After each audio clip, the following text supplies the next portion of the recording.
Dito kami nakastay sa hotel na Bedford.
Pagpasok mo nga dito sa Louvre Museum ay ito na yung bubungad sa'yo, yung mga dambuhalang painting na hindi ko inakala kahit sa panaginip kong mapuntahan ko.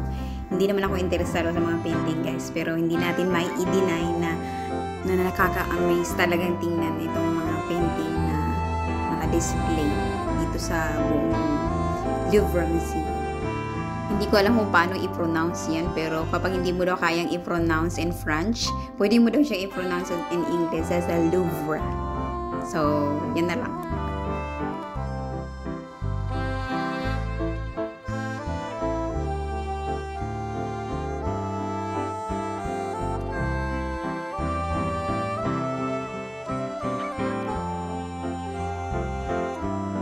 Dito nga sa area na to guys ay dito naka-display yung pamusong painting ni Mona Lisa.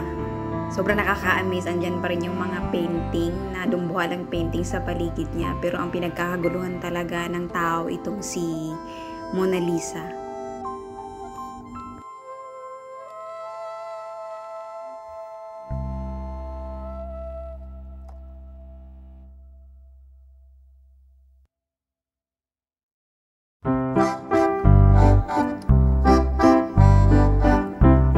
At pagkatapos nga namin sa museum guys ay pumunta naman kami dito sa Eiffel Tower. At bago pala kayo makaakyat sa Eiffel Tower, kailangan nyo munang dumaan dito guys. Mag-ingat lang kayo sa paligid ninyo kasi maraming pickpocketers sa paligid.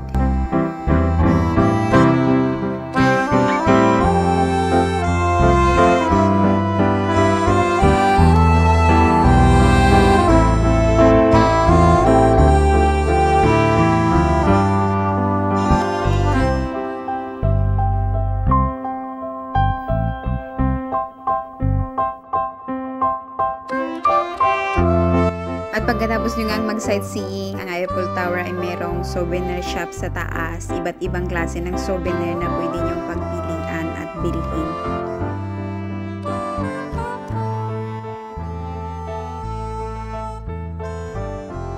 At kung hindi ka pa nga nakabili ng iyong souvenir galing sa taas ng Eiffel Tower guys, meron ding nagkalat na mga street vendors ng souvenir na andyan sa baba ng Eiffel Tower na pwede nyong bilhin. Mas makamura ata kayo kapag dito kayo bumili sa baba.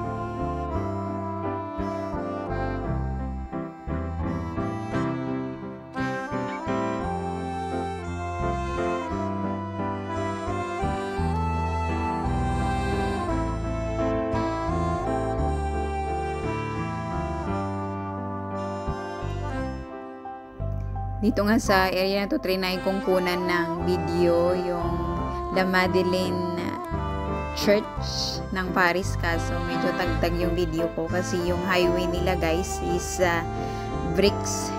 Kagaya na lang yan. Ayan siya, souvenir.